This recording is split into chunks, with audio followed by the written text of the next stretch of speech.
Ijaji lithole ukuthi lesi sicelo sika Magudumana asiphuthumi ngenxa yokuthi wehlulekile ukuhlangabezana nembandela egcwalisa inkantolo ngokuthi kungani udaba lwakhe kufanele lulalelwe ngokuphuthuma.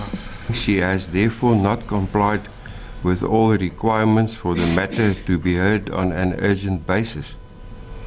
In addition, she also failed to explain why she waited from 14 April 2023 until 19 May 2023 to launch her application on an urgent basis. Ijaji liphinde laqagula nokuthi akukho nokuncane ungabaza ngokuthi udokotela Nandipha Magudumana wabe enolwazi olucace bha ngamacala ayezobhekana nawo uma ebuyela eNingizimu Afrika. Ijaji libe selikhipha isinqumo salo. I therefore find that the application cannot succeed. I make the following order.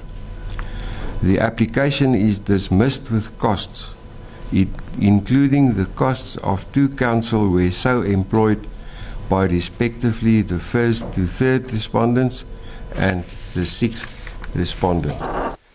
Ithimba labameli baka Magudumana selizolinda ukuzwa kuyena maqondane esinyathelo esilandelayo.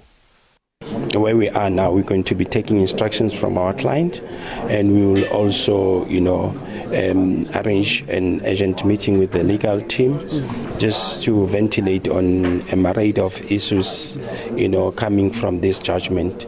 Kunqunywe nokuthi udokotela Magudumana kuzofanele akhokhele indleko zecala njengoba siphunzile isicelo sakhe esicawini senkantolo.